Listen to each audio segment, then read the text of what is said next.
What's going on, Fast Turn Radio watchers, listeners, replay catchers? Gompers is here live. So fist bump to Gompers. Thanks for joining us live tonight.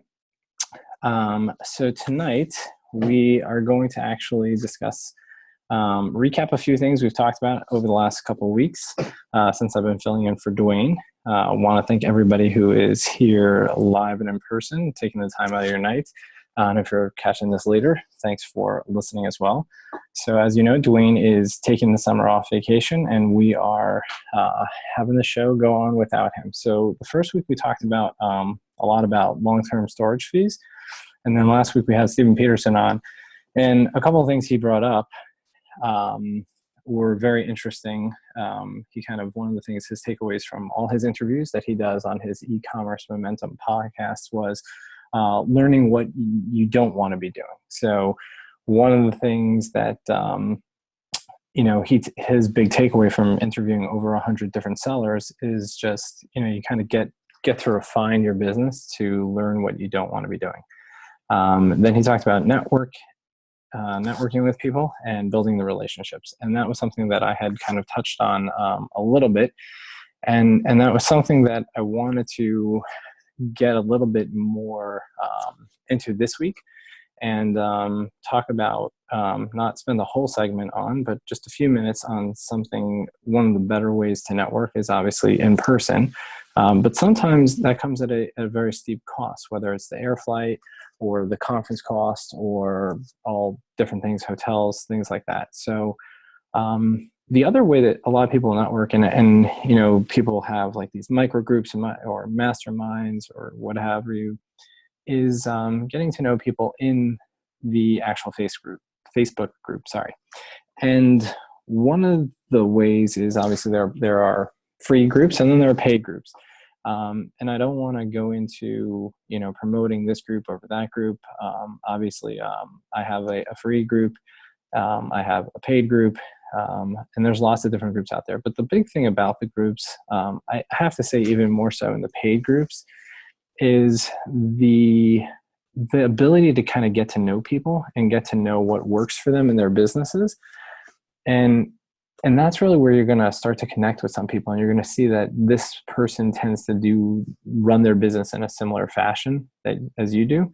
And that will allow you then to kind of build a relationship, whether it's in public first and chatting in the comments, and then potentially kind of meet them either in person or just, PMing on Facebook. And it really allows you to develop relationships. So I think Stephen's point last week is very strong, that people have to really kind of, even if you're an introvert and you're not going to these physical conferences in person, there's a lot of things you can do online to get to know people.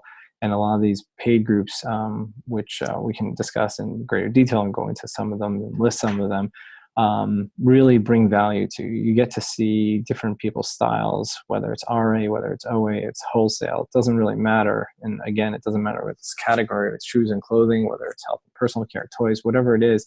You get to see how they source and how they run their business. And you definitely can learn a lot from people. So, Stephen says that he learns something all the time from these interviews. And I get that from his podcast. And I think as you get to know people, you're going to get to learn a lot of different things from them and help you and them scale their business in different ways.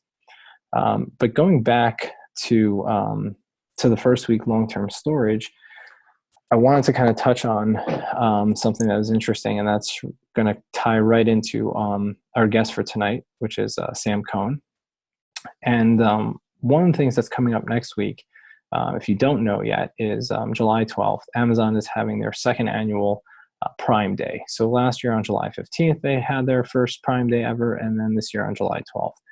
And we can talk a lot about tonight. We're going to talk about how Sam has prepared, or how he can tell you how to prepare for your business for Prime Day. But at the same time, I think there are a couple of points that I want to bring up even before we get him on, talking about long-term storage. And that is, that first week when I was on, I kind of walked you through how to know what your long-term storage fees will be in August, and how Amazon is really trying to get people to understand that the fulfillment centers are fulfillment centers and not warehouses.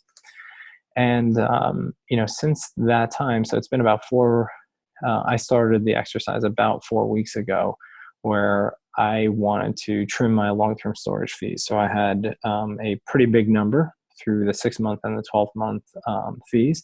And I've already been able to shave off about $1,200 in expected long-term storage fees. So, and I'm not like blowing stuff out. It was just a matter of looking at, what would the per item fee was going to be and saying, hey, how far away from the buy box am I? Does this really make sense? Is the long-term storage fee going to be $6 an item and I'm $1 out of the buy box? Definitely take the $1 less in the buy box now and save the $6 later. So that was just something that I've been doing, and I suggest that everyone did, and I showed you how I pulled it into Excel. So if you want, you can go back to that video a couple of weeks ago. But the big thing here is that heading into Prime Day, whether you're going to see a big lift in sales personally or not, we can discuss in a little bit, and we're going to hear from Sam, and we're going to talk all about it. But more importantly is that Amazon is going to spend millions upon millions of dollars of advertising to drive extra traffic to their website, which just means that you should see a lift in general sales only because there's going to be, a higher volume of shoppers, and it probably will be just like a Black Friday in the sense of heading into it. So it won't be only that day, but the days leading up to it, you should start to see a little bit of an inflow of traffic. Now, we don't monitor the traffic, but what that does mean is take a look at your pricing. Go through your pricing now, specifically your pricing on items that are potentially going to be hit with long-term storage fees. So take the opportunity to sell into the strength of the market. So not per se the pricing strength, but the volume and the velocity strength. So again, looking at how much it's going to cost you per item, if you do keep it there longer, and how far away from the actual buy box you are right now, definitely with the traffic you're going to be seeing. So you have, people do celebrate this Christmas in July, and now there's the seller's Christmas in July, which is Amazon Prime Day. Take advantage of this. Go through your inventory, reprice things so that you are primed, pun intended, to participate and get benefit out of Amazon's Prime Day. The other thing I wanted to mention, and we'll talk about in detail more probably with Sam, is that 2 points. One, if you do Amazon to Amazon flips, or you do want to take advantage of some of the sale pricing, remember, do not use your Amazon Prime account. You cannot use your Amazon Prime account to buy things in order to resell. So you can use any other account, but don't use your Amazon Prime account. It's against the term of services. So be careful of that. So some of the deals are Prime exclusive, so understand that you won't be able to participate. But something we did see last year was that a lot of other sites did price match. They felt like, that day they were going to have competing sales. Now, it wasn't per se every item was being price matched, but in general, Target, Walmart, those kinds of the bigger retailers definitely went through heavy repricing on having sales in order to, let's call it, stay competitive. I don't know that Walmart's was any good, but I remember Walmart did a lot of advertising on that day specifically to compete with Amazon. So those are a couple of items I wanted to kind of just throw out there for part of Amazon Prime Day. The focus tonight won't be solely on Amazon Prime. The focus tonight is I wanted to bring on a guest, which is Sam Cohen. Sam is a very big seller, so to speak. So he's a multi-million-dollar seller. I know he is targeting $10 million in sales this year. We could talk about how close or how far away he is, or how ahead of that he is already. And he also runs a program called ACE, which is his Amazon Consulting Expert Program, which we'll talk about a little bit. But really, the interesting thing about Sam, and we can kind of talk through a little bit about his story and get some of his background, but one of the interesting things is that people are always looking to grow their business and scale their business. And it can be done in different ways, right? You can be part-time, you can be full-time. You can have a warehouse, you can not have a warehouse, you can have someone else do all the warehousing, where a lot of sellers do that. And then a lot of sellers want to start taking a warehouse take ownership of their own warehouse. And Sam is one of those people who has truly built out a team. He has a warehouse, he has a team. We're going to talk to him about that to better understand what it means. Is this something that you want? Is this something that you can kind of take bits and pieces from? Does it afford him a lot more time with his family now? And so he's not really there as much. Can he take a month off and everything be running? And is that something that interests you? So these are kinds of some of the things I want to talk to him about and understand, because I know that some sellers have aspirations to be a $10 million seller, but what does it take to get there? And do you have to follow the model that way? Is there another way to do it? So those are some of the things we're going to get into. So Sam has been selling for a bunch of years, and without further ado, I'm going to bring Sam on, and we'll talk to him about all these things. So hopefully this brings him on. And he should be live. Hopefully everybody sees him. I see him. Hopefully everybody else sees him. Let me know in the chat if you don't see him. You see him. Excellent. Thank you, Mendy. So welcome, Sam Cohen.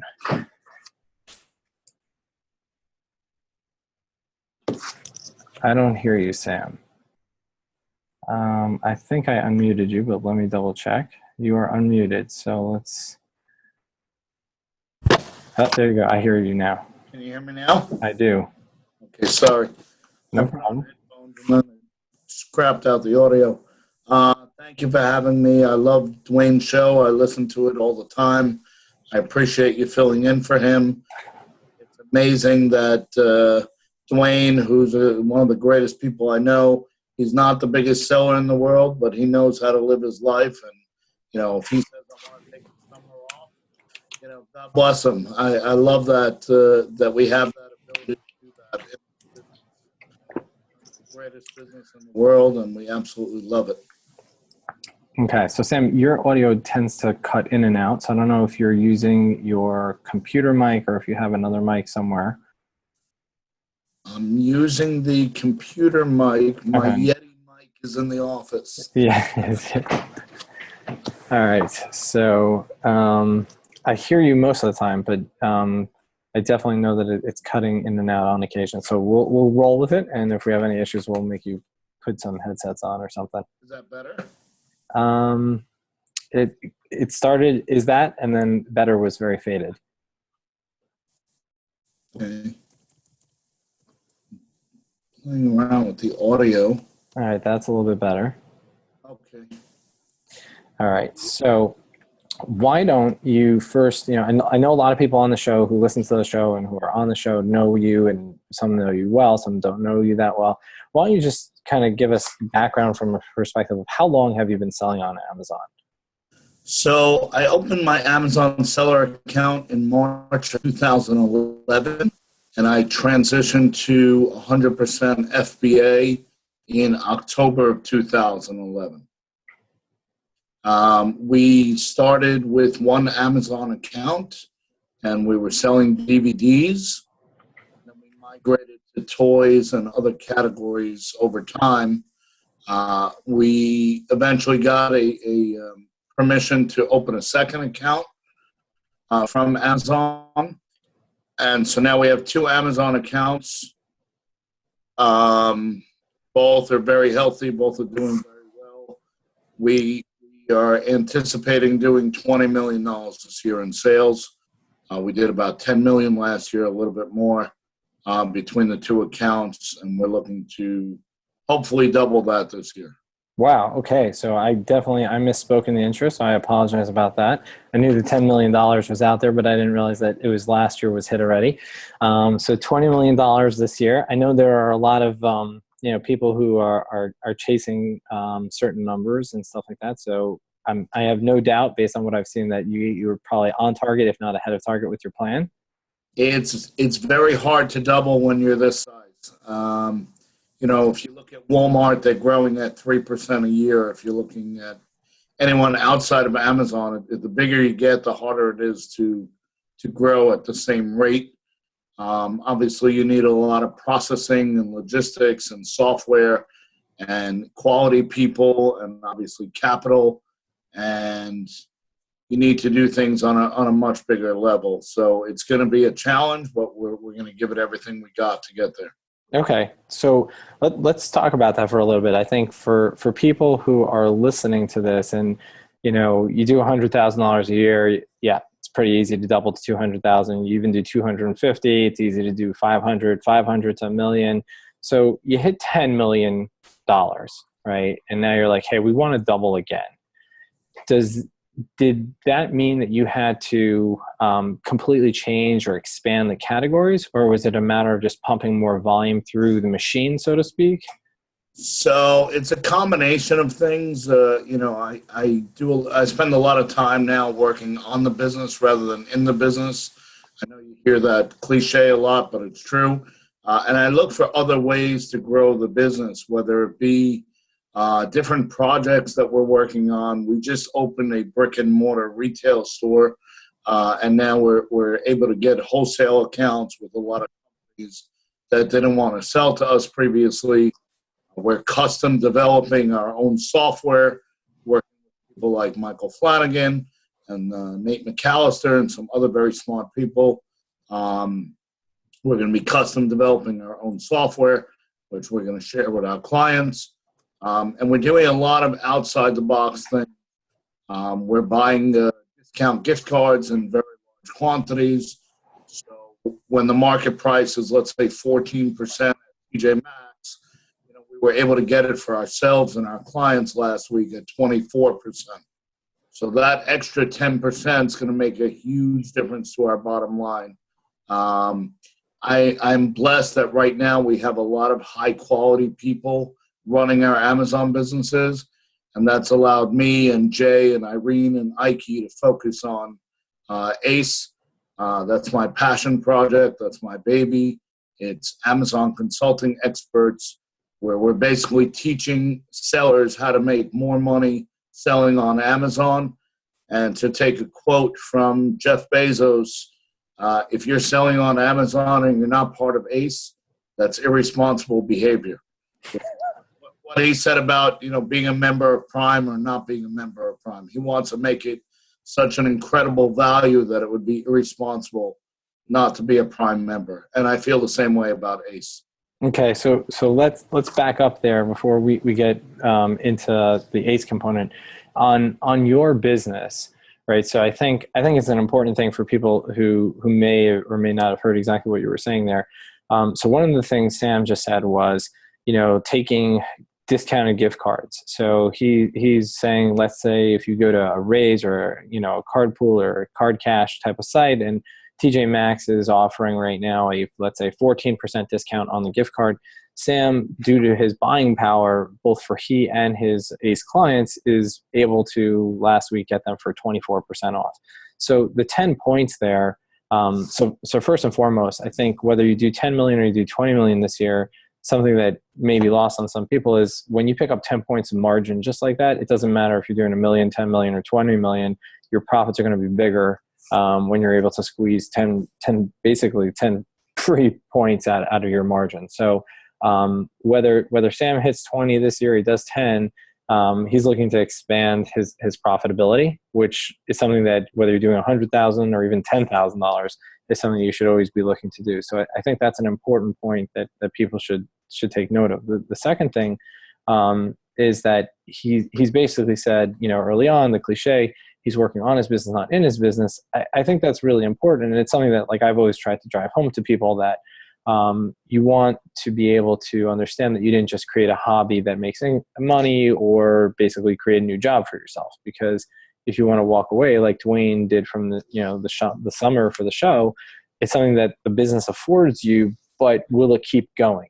Have you created something that's self-sustainable? So I think the important thing to note that Sam has done, and I want to get into a lot more just to understand, is he's really built a business. And in addition to building a business, now he's basically building another business, meaning the first business is doing so well on its own that he doesn't have to spend day in and day out on it, that he's able to now work on this second project that he wants, this for his ACE clients. So he's up to his 2.0, so to speak. This is his second year offering this to clients.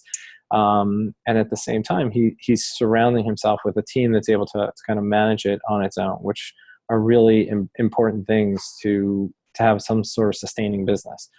So Sam, kind of if we break down your business, right? So it sounds like now you have the retail store, right, which is allowing you to get into more wholesale accounts.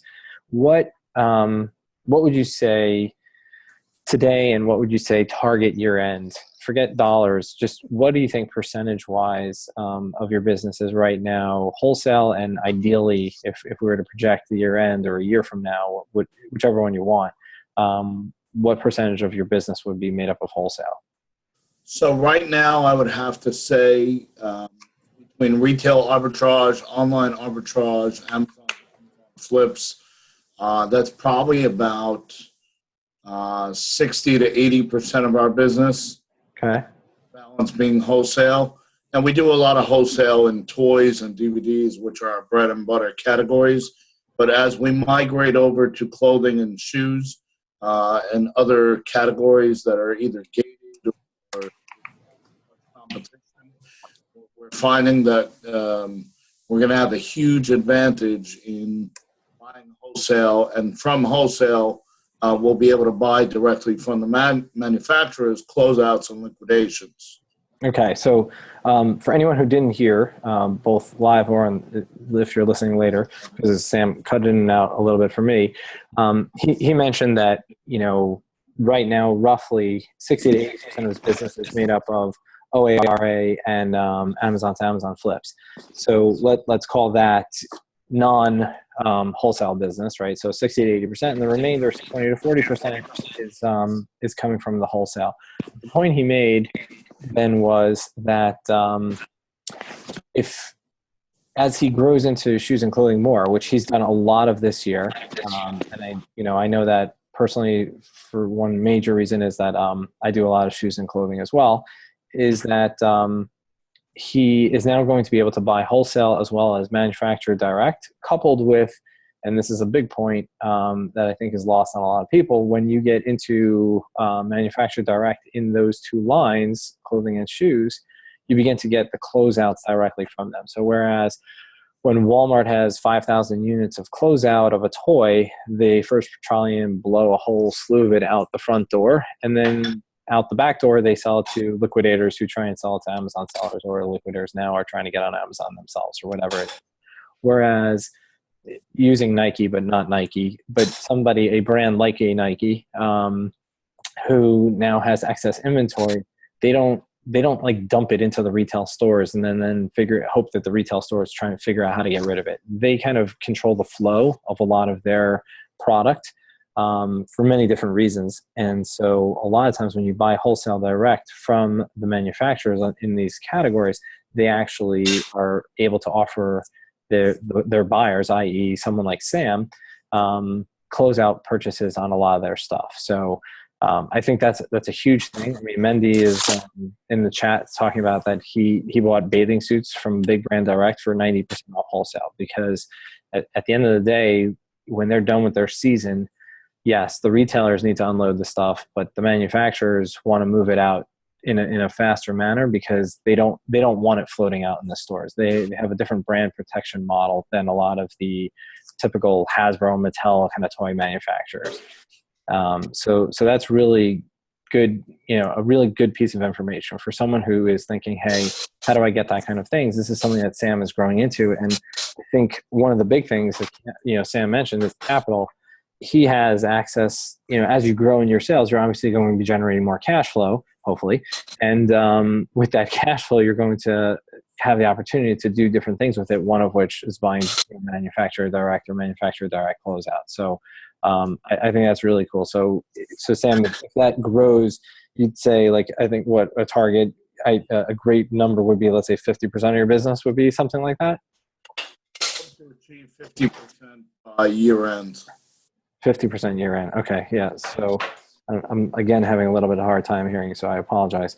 Because I see you mouthing, but I don't hear things. I'm sorry.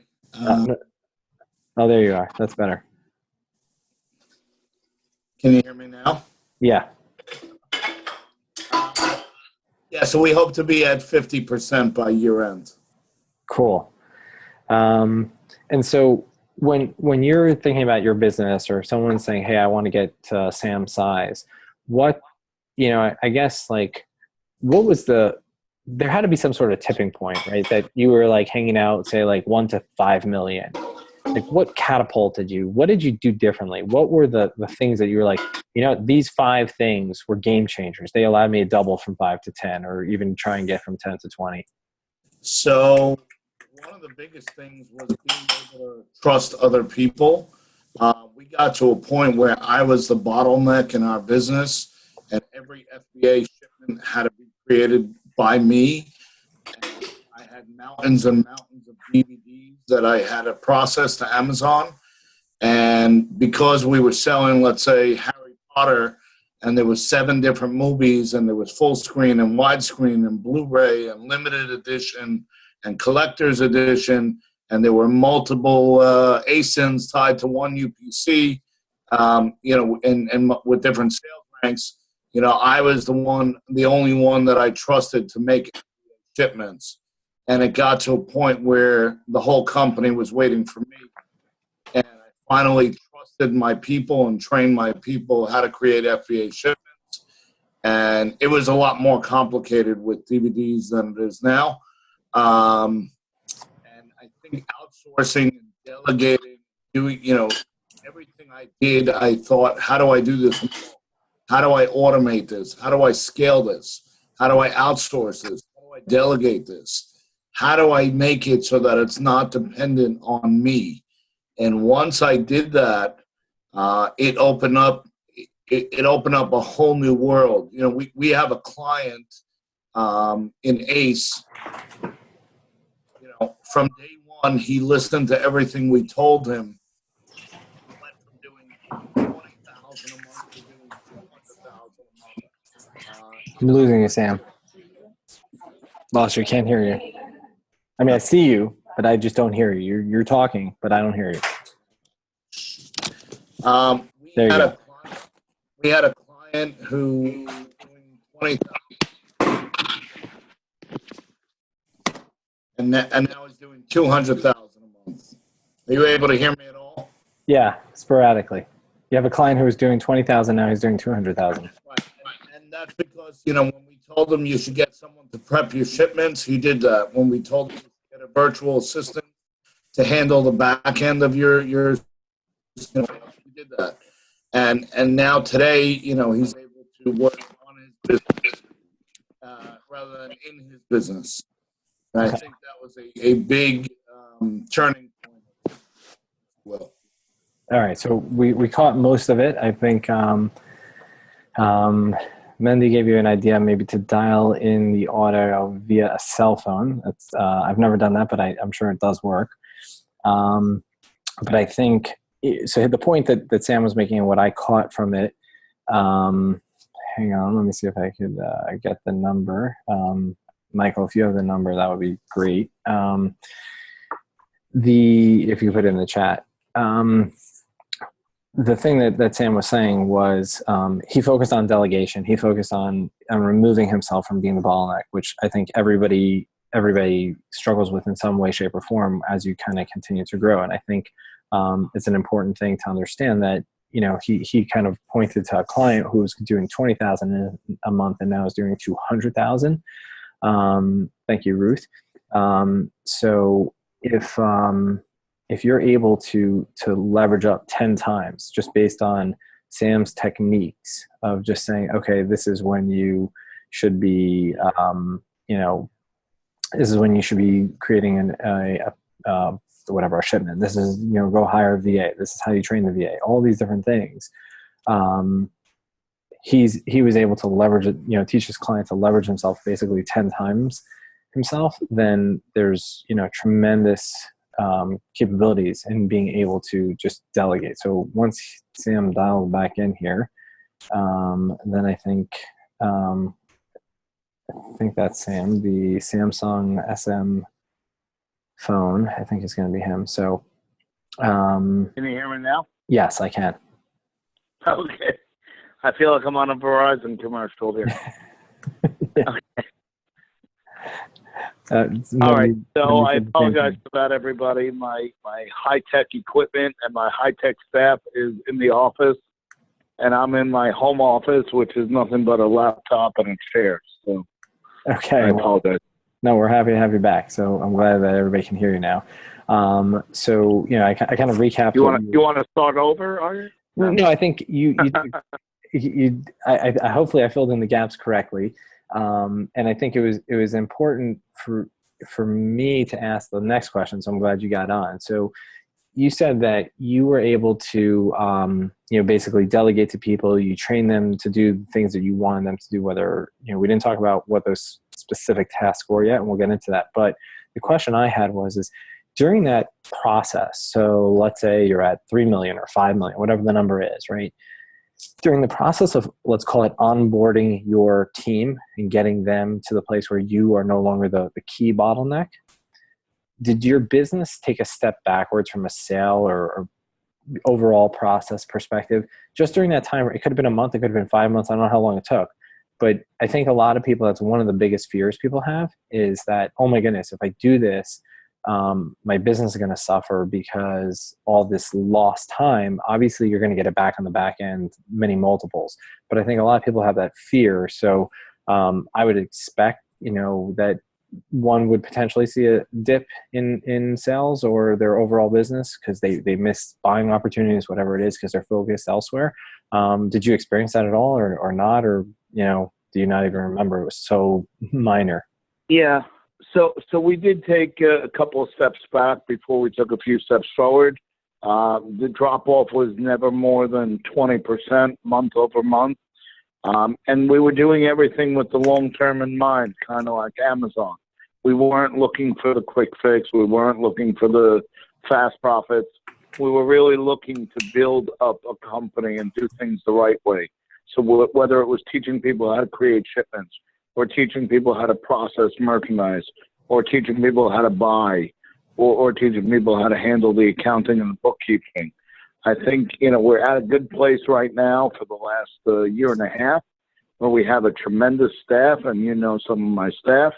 Sure. And that's really allowed me to focus on ACE because our business is firing on all cylinders. And we're looking at doing about $1 million a month right now, and we expect that to match in Q4. So last year we did almost the exact same amount in Q4 as we did the first 9 months of the year. So that was pretty impressive, pretty incredible. If you want to get a barometer, of how much you're going to do in Q4, we literally did almost to the penny the same amount in the last 3 months as we did the first 9 months of the year. These last 3 months? No, in Q4 of last year. Okay. Yeah, gotcha. Okay. So you think, okay, so here we are 6 months in. So these next 3 months, do you think, like, if you're able to really juice it these next 3 months, that then your aggregated 9 months again will be able to be replicated in those last 3? Or it really depends, like if you're looking at a normalized year? So we're kind of getting away from toys outside of Q4. Okay. Because it's very hard to make money on them unless they're discontinued, and as you know, that's not an exact science. And we're going to focus on obviously everything. In Q4, a rising tide lifts all boats. Sure. But we think that we're very comfortable in the space that we're in now. We're doing mostly what a lot of other sellers either won't do or can't do. Either they won't do it because they don't, they're not approved in the categories, or they don't have the bankroll, or they don't have the skill set, or they don't have the confidence or the knowledge, or they can't do it for whatever reason. So there's a lot of things we're doing with oversized products that most sellers won't do or can't do.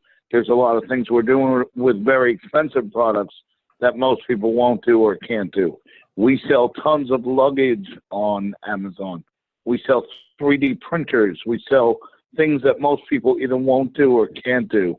And to us, that's a big point of differentiation between us and other sellers. Cool. So let me ask you, let's get a couple of free ACE sessions in here. So if a new ACE client were to come in, and you're saying you do things that people can't do or they're afraid to do, is that where you direct a new person to go? Do you tell them, hey, listen, we're going to navigate you through these, dark waters where people are afraid to go or they can't go for whatever reason, and we're going to get you there? Or you're like, first we're going to get you in the calm waters. We're going to show you how this whole thing works, and then we're going to show you the rougher waters? Or do you say, hey, listen, you're going to hitch your boat to us, and don't worry, these are, things that most people won't do, but we're going to do it with you? Or is it case by case? So each client gets handled on a case by case basis, sort of white glove treatment. We really get to know our clients, where they're at in business, where they're at in life. We have a very extensive questionnaire that we send out. And then when they sign up, and then we follow it up with an onboarding coaching call. And we really get to know, is the person, a 20-year-old person? Is the person a 70-year-old person? Does the person have spousal support? Does the person have someone who's not in agreement of what they're doing? Does the person have credit? Does the person have money? Does the person have time? Does the person have computer skills, math skills, people skills? Are they in a geographic region that's conducive to retail arbitrage or not? Online arbitrage, do they have any experience? Wholesale, closeout liquidation, private label. We have clients that are newbies, and we're actually starting to get clients referred to us by Amazon, which is pretty incredible. Newbies only. I think Amazon realizes that they don't have the support system to support a new seller, from A to Z. And we're also getting clients that are plateauing at 20 and 30 and 40 and 50,000 a month, and they can't get past that level. And then we have clients that are doing, millions of dollars and just want, to figure out how people that are larger than them are doing it, whether it be with outsourcing or delegating or different sources or different approaches or different tactics or different strategies. And we really work with each client one-on-one basis, and we formulate, we come up with we try to find out what their goals are, and we try to formulate a game plan that'll help them achieve their goals. So typically there'll be 5 to 10 items that we can point to that we see right off the bat that we could say, hey, if you implement X, Y, and Z, you'll see a 20% increase in your bottom line from day one. And then there'll be another 5 or 10 things that we want them to work on. We want to work on it with them. And we'll implement those over the next 3 months, and the next 6 months, and the next 9 months, and the next year. And by doing those, they'll be set up for further success in the long run. So it's really a short-term approach and a long-term approach. It's custom tailored to each individual's needs. And I'm proud to say that we have over 150 clients. We're capping it at 200 clients. So we'll probably be sold out by the end of July. And most of our year one clients have returned for year two. So that's a pretty good indicator of the value proposition. Yeah. So it's interesting because I think, when you were before you got on the phone and you were kind of talking about things, and you were saying, now you're saying, hey, we got these 5 or 10 items that we kind of pinpoint for people, and we're able to point to these things and say, hey, do these things over the next 3-6 months, and it's going to get you this, and it's going to get you that. I mean, clearly the client that you were referencing, who's doing $20,000 a month coming in and is now doing $200,000 a month. So I don't know if that was over a 3-month or a 6-month or 9-day. I don't know what the period is. It was over a year. Okay, so it's over a year. Which is still phenomenal, right? You've grown tenfold. Someone's grown tenfold, right. And I assume that person didn't all of a sudden magically fall into tenfold the amount of capital to buy inventory. You know him very well. Okay. His name is Auguste Perwanto, and he's one of my rock star clients. He's really an incredible person. I've become very close friends with him, and he's one of the most quality people I know. Yeah, he is, and he is a serious hustler, and the guy doesn't sleep. As much as people think I don't sleep, he sleeps even less. And I want to add one thing, if I can interject. Sure. I always tell people, and again, I like to use a lot of business cliches because people can relate to them. I always tell people it won't work if you don't work. So if you don't have the hustle and you don't put in the work, our program's not going to work, and your Amazon business is probably not going to work. So it won't work if you don't work. Okay, so on that point, I think it's an interesting point in the sense of I think people look at the business, and we've talked about this a couple of times, and I know some people are very into this and some people are not, but at the end of the day, like this business, one of the beauties about it is that it's about you and what you want to be doing. So if you don't want to actually be a $10 million seller and you just want to be doing $500,000 a year and make whatever your margins are, and that's what makes you happy, then that is something you can achieve.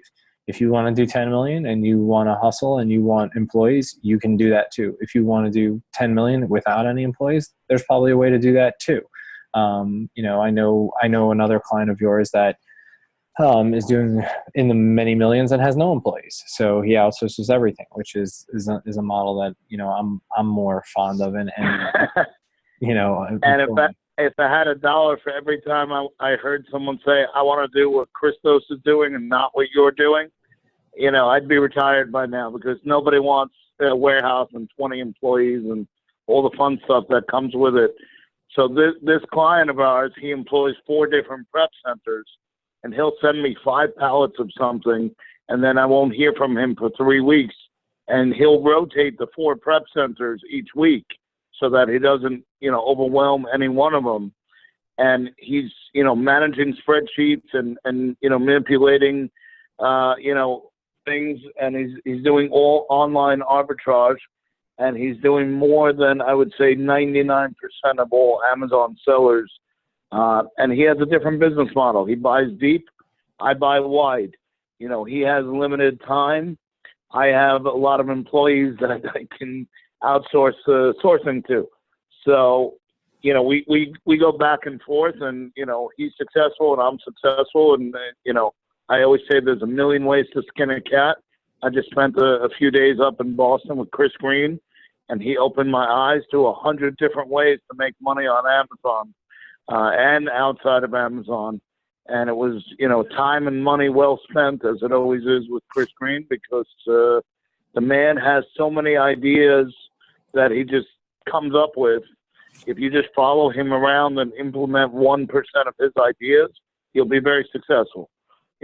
So I learned a lot on this last trip, and I'm always looking to learn. I have no problem paying people for knowledge and information. And, I learned a lot from him and Nate McAllister about Facebook ads and ClickFunnels and all this other fun stuff outside of Amazon. And I think it's important to always be learning, always be reading, always be trying to better yourself. If you want to earn more than minimum wage, you have to make yourself worth more than minimum wage. It's not, I want $15 an hour because I said so. It's I'm worth it, and this is what you should be paying me, whatever the reason is.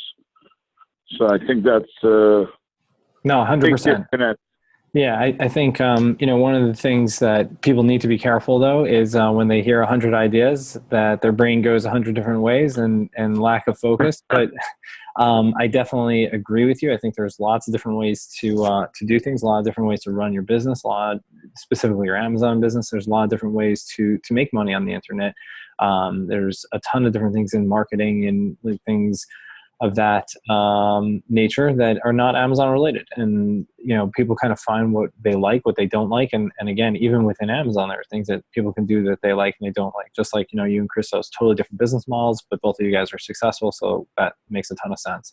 You do have Ruth Barr is in the chat, and she kind of gave you a testimonial of what she's accomplished, I guess, in a little over 2 weeks. So anyone who's reading the chat can see that as well. I think to take a step to tie it a little bit into some of the things we talked about, or that I was talking about before I even brought you on, which was Prime Day. What do you think people can do?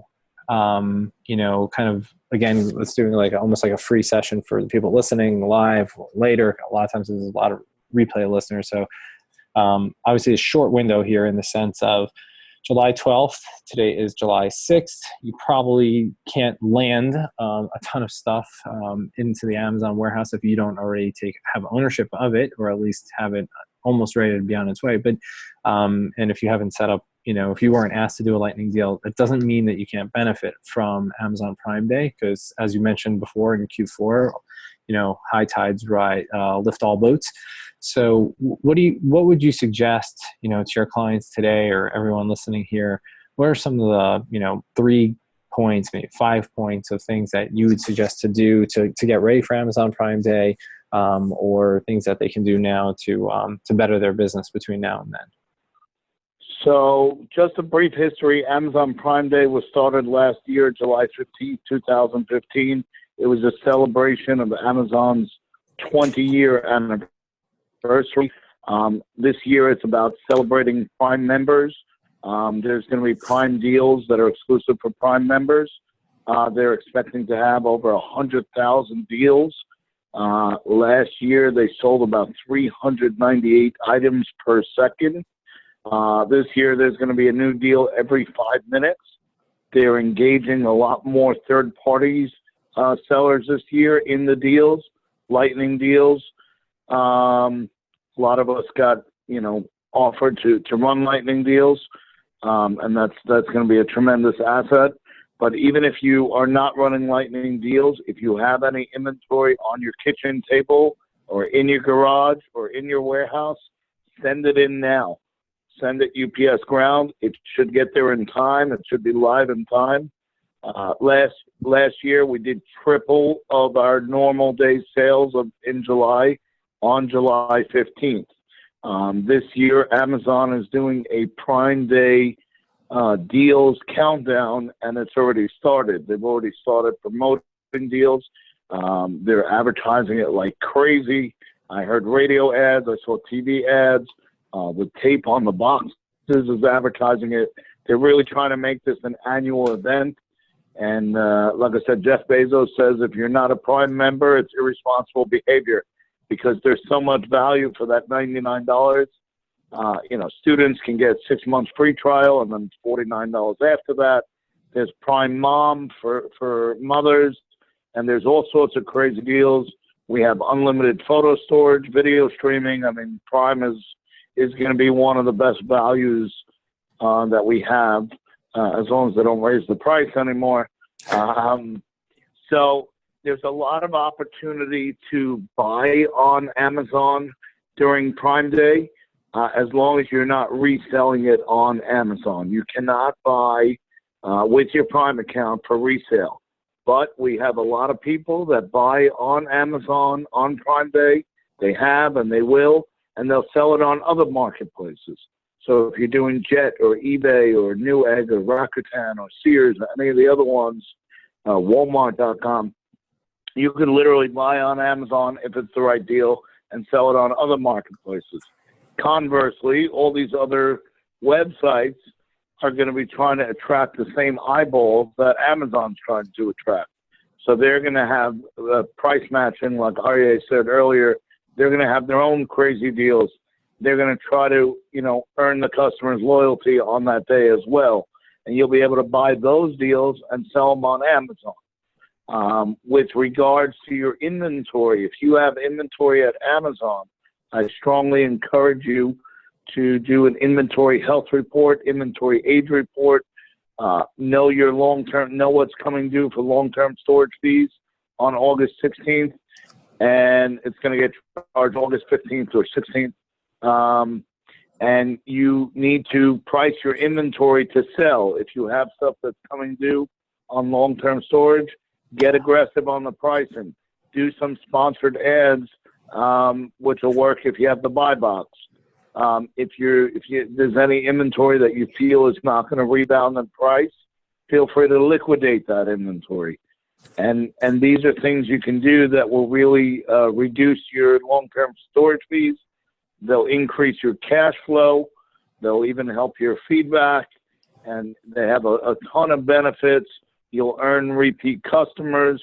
You know, a lot of people complain that the Amazon customer is not their customer. I have so many repeat customers on Amazon because they bought from me and they had a good experience, and they actually seek out our store name and they know they're going to get what they're ordering if they buy from us. So we have tons and tons of repeat business on Amazon, and Prime Day is a tremendous opportunity to build up your customer base. It's also a good opportunity to test out new products or test out new ideas. So if you have something that you're not sure how the market's going to react to it, Prime Day will be a great indicator because, you know, like I said, last year we did triple the normal day sales on Prime Day, and we expect a lot more this year.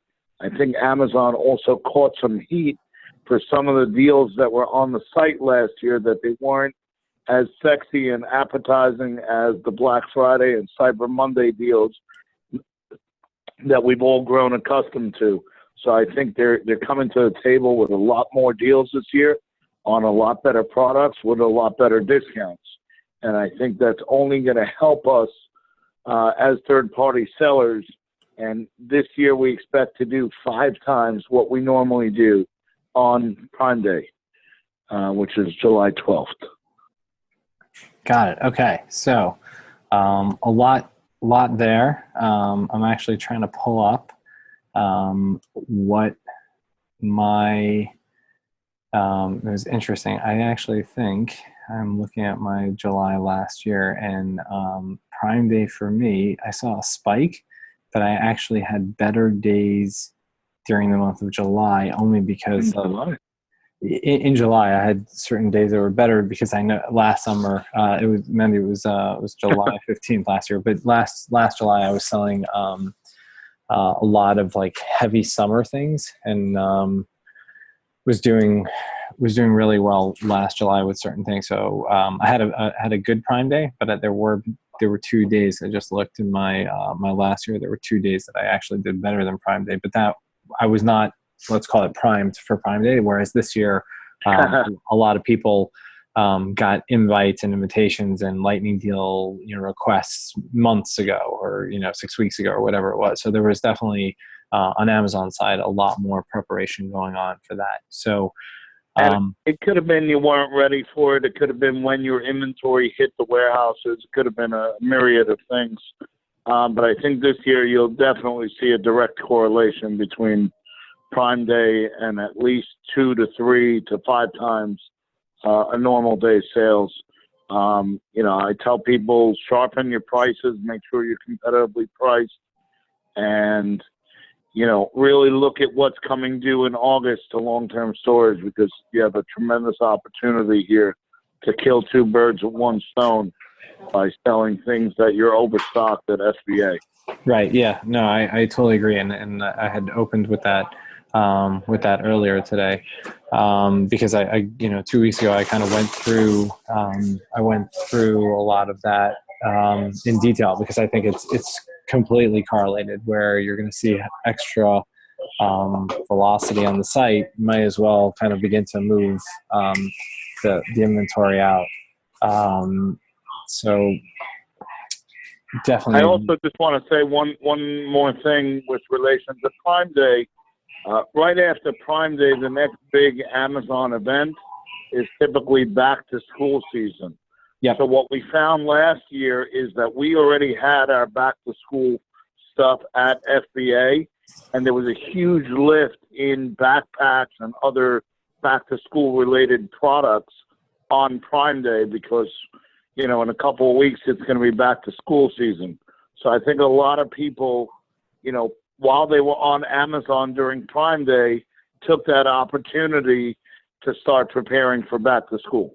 Yeah, no, I completely agree with that. Our back to school last year did not hit until after Prime Day, in the sense that it was not going in. It did not go into the warehouse till I'd say like a week or 2 later. And I would totally suspect that that makes a complete sense that, here we're just kind of beginning summer up in the Northeast where you are and I am. But I know at the same time that there are plenty of people who, they're already halfway through their summer because the kids go back to school, early August, whereas, the kids here don't go back to school till after Labor Day in September. Yeah, we had clients in office today, and we were doing some online arbitrage on Amazon to Amazon flips, and we couldn't believe that there's so many websites out there, and I'm sure you've seen this as well, Ari. There's so many websites out there that are already discounting their summer products and getting ready for fall. We saw some sandals and some flip-flops that were 55, 60% off list, and here we are, July 6th. Yep. So that was pretty eye-opening as well. Yeah, completely. I agree with that. All right, so we're coming up on an hour here. So typically Dwayne tries to keep his shows about an hour, so I'm not going to try and go extra long. But I do want to kind of touch a little bit. You've been on. You've kind of talked a little bit about your story. You've talked about what people can kind of gain from being in a program like ACE.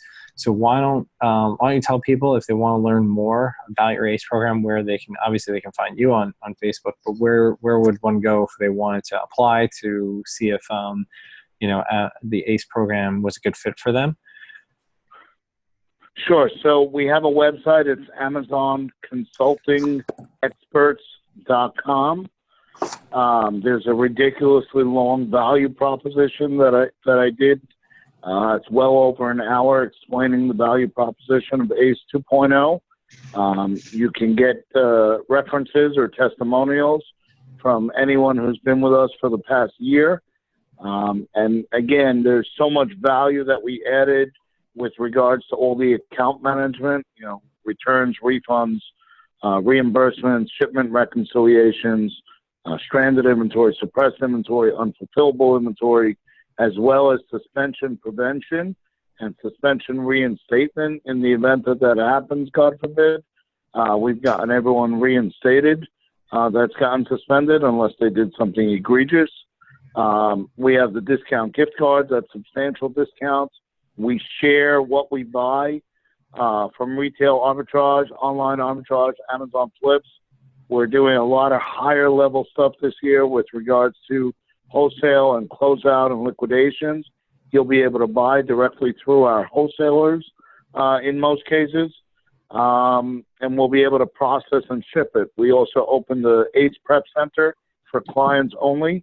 We're not open to the public. We're never going to be open to the public, and we're only charging $1 to process and ship something into Amazon, but it's a service to our clients. So there's a lot of things we're doing. The custom software development. We just hired a software engineer, and those guys are not cheap, and he's going to be developing custom software for us and our clients. We have clients in our group that are very well-versed in software. We have Mark Crawford, and we have Michael Flanagan's a good friend of mine, and we have a lot of very smart people, and we're working on a lot of custom software that's going to be made by sellers for sellers. We also have the brick and mortar retail store, and we have yet to get turned down by any clothing or shoe company once they come and visit the store. We're on the Jersey Shore. It's kind of like the Hamptons where we are. There's some very affluent neighborhoods, and these brands are chomping at the bit to be able to sell to this clientele. Obviously, there's some navigating with that, whether or not we can sell on Amazon, and we're going to do everything, in our power to be able to sell these products on Amazon. Some of them are going to say absolutely not. Some of them are going to say yes if you have a brick and mortar, and some of them we're going to have to work on the relationship over time. But I think when you combine all these components and all the other value propositions that we give you with ACE, a huge part of our business is Amazon to Amazon flips. We have custom software that was developed. We're going to be sharing that with our clients. And there's a lot of ways that we help you make money. So we're not necessarily teaching you how to print off a Dymo printer. We're teaching you, proprietary information that you can monetize and you can impact both your top line and your bottom line, which is obviously the bottom line number. We have accountants in the group. We have attorneys in the group. We have insurance brokers in the group. We have freight forwarders in the group. We have private label experts in the group. Okay. And we have a lot of very smart people in the group. So I think it's a tremendous opportunity. All right. Well, I greatly appreciate that, all the detail. I think, I'm sure if someone wanted to, go to the website and then still had questions, that you or someone on your team would reach out to them. I appreciate the time. I think it's very interesting to understand how someone can kind of get their business to where they are. I'm gonna actually have a couple of closing remarks. But I thank you for all your time and the sharing tonight, Sam. My pleasure. If anyone wants to do a free consultation, I'll be more than happy to speak to you over the phone. Okay, great. All right, so I'm going to cut the video here. So again, thanks, Sam. Unbelievable. And thank you, Arya. And pleasure. We'll talk to you later. Okay, so in wrapping up the show here, again, thanks everyone for joining us live, and for everyone who is going to be listening to the replays, thank you. I think I wanted to hit on a couple of things that Sam mentioned. I mentioned some of them earlier on, but I think some of these things are worth repeating if you've made it this far. Sam made a point of saying that he spends money on learning, and that kind of ties to the point I made earlier in terms of some of these groups that are paid. I think, people who listen to this, some of the people who are here are in paid groups, some are not. And people always ask me, like, is the group worth the money? Are different groups worth money? And I think a lot of it has to do with where your bottlenecks are and what you need from a leverage perspective. Some of these groups will introduce you to people, some will introduce you to ideas, some will introduce you to products, or some will introduce you to everything. There are a bunch of different things. My group and my lists are only for shoes and clothing. So it's not a cater to all kind of thing. Dwayne is part of his Treads and Threads with Becky Cromwell. And again, that's, I believe, shoes and clothing as well. And it's totally different than our group. Whereas our, yoursourceinventory.com is something that it's a daily email where people get leads every day. And then our Facebook group, we have the Your Source Inventory Facebook group is free, and it's more education with some leads. And then the paid group is, again, education with leads that has all kinds of things, Amazon to Amazon flips, as well as just OA all the time. Then you have things like the list, which is I think their website is It's the List, and where those guys are, I think they have 200 members, and it's all different things where those are different categories. There's tons of different groups like that. And I think, now there are groups that are just RA. So if you're not an OA type of person, you want just RA. I know that there's 2 new groups out there just this year, maybe even 3, that are just RA groups. You have, Andy Slams has the BYOB, and Peter Molius has Professor M's flips. So there's all kinds of things out there that are catered to you. But Sam's point about paying for education or paying for things is an important thing, where some people have this belief that they can learn everything for free, which is totally true, over time. And if you're willing to leverage that time, I think you're going to be exposed to different things, like in Sam's ACE group, where you're able to think about things or learn things that you never would have known or thought of without being exposed to these things. So don't want to harp too much on this stuff. Don't want to promote all these groups too much. If you have any interest in knowing more about many other groups, feel free to reach out to me. I'm happy to tell you that. There's something in the show notes as well. But with that, I just want to remind people, heading into Prime Day, think about repricing your inventory. Look at your long-term storage things from the age inventory, from the inventory health, and really take a look at making sure that you sell into the strength of the velocity of these things. So the other point about the Prime Day is I think it's going to generate, part of Bezos's plan is to continuously generate more Prime members. More Prime members mean more Prime shoppers throughout the year, which means that FBA continues to carry more and more value. So just one more thing to think about it. So that is it. I appreciate everyone's time, and we will see everyone next week. Thanks again, and have a great night.